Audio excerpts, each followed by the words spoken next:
OpenAI ने chat GPT में projects feature launch किया है, जिससे चैट्स को ऑर्गेनाइज और कस्टमाइज करना अब गेम बदलने वाला हो गया है। कैनवस और सर्च टूल्स के साथ यूजर सब लिखना, रिसर्च करना, कोडिंग और वेब सर्च सब कुछ एक ही जगह कर सकते हैं। ये नया update chat GPT plus, pro और टीम्स यूजर्स के लिए लाइव है, जबकि एंटरप्राइज और एडू यूजर्स को जल्द ही मिलेगा। क्लॉड अब मेमोरी के साथ आया है, जिससे जेमिनी और चैट जीपीटी जैसी टॉप एआई से मुकाबला तेज हो गया है। एंथ्रोपिक ने सिर्फ टीम और एंटरप्राइज यूजर्स के लिए मेमोरी फीचर लॉन्च किया है, जिससे उनकी प्रोजेक्ट्स और प्रेफरेंस सेव रहती हैं। यूजर्स अपनी सेटिंग्स में जाकर क्लॉड की मेमोरी को एडजस्ट या डिसेबल कर सकते हैं। साथ ही इंपोर्ट एक्सपोर्ट भी संभव है। कर्सर ने कोडिंग एजेंट्स के लिए dynamic context discovery feature launch किया है, जिससे बड़े टूल रिस्पॉन्स और कॉन्टेक्स्ट विंडोज को फाइल्स में स्टोर किया जाता है। अब एजेंट टेल या ग्रेप जैसे कमांड से सिर्फ जरूरी जानकारी निकालता है, जिससे टोकन यूज 46.9% तक घट गया है।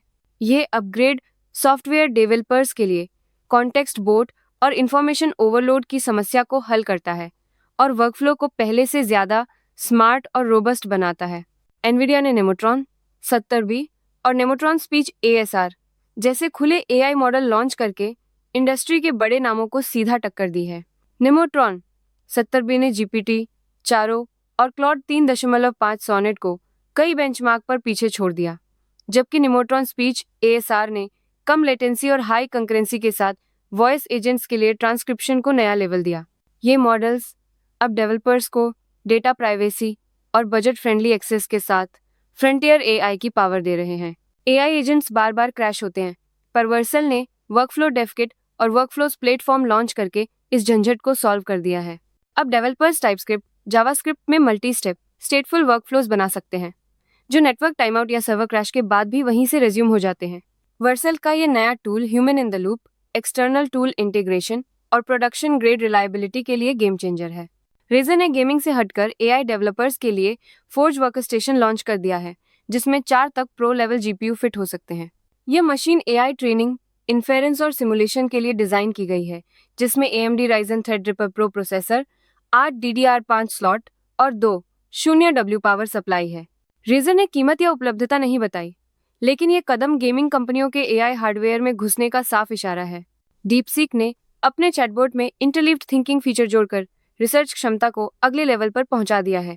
दिसंबर में मासिक एक्टिव यूजर्स 90% बढ़कर 1.31 करोड़ पार कर गए, जिससे AI इंडस्ट्री में हलचल मच गई। कंपनी का नया MHC मैकेनिज्म मॉडल को स्मार्ट बनाता है, बिना साइज बढ़ाए, और रेक रीजनिंग मॉडल का बड़ा अपडेट चीनी नववर्ष पर आने वाला है। AMD ने CES 2026 में इंस्टिंक्ट मिचार 155X GPU और हीलियोस रैक प्लेटफॉर्म पेश किया, जो 2 प्रोसेस और 16 HBM4 यूनिट्स के साथ आता है।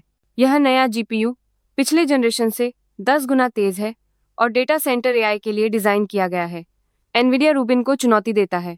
AMD का दावा है कि MI5 100 सीरीज 2027 में 1000x AI परफॉर्मेंस देगी और हेलियोस प्लेटफॉर्म एक ही रैक में 3 AI एक्साफ्लॉप्स तक पहुंच सकता है, जिससे AI अपनाने की रफ्तार और डेटा सेंटर मार्केट में बड़ा बदलाव आएगा। इलन मस्क की XAI ने AI रेस में नया धमाका कर दिया, $20 अरब की फंडिंग और 2 गीगावाट की सुपर कंप्यूटिंग पावर का प्लान। कंपनी ने मेम्फिस में नया डेटा सेंटर खरीदा है, जहां कोलोसस सुपर कंप्यूटर अब 1 मिलियन से ज्यादा हेक्स 100 GPU के बराबर ताकत से लैस है। एनवीडिया और सिस्को जैसे दिग्गजों का सपोर्ट मिला है। XAI अब OpenAI और एंथ्रोपिक को सीधी टक्कर देने के लिए तैयार है। LFM 2.5 मॉडल सीरीज ने डिवाइस और एज पर AI की परफॉर्मेंस को लेवल अप कर दिया है। अब छोटे हार्डवेयर पर भी multi modal, multi language support के साथ सुपर फास्ट इन्फ्रेंस पॉसिबल है।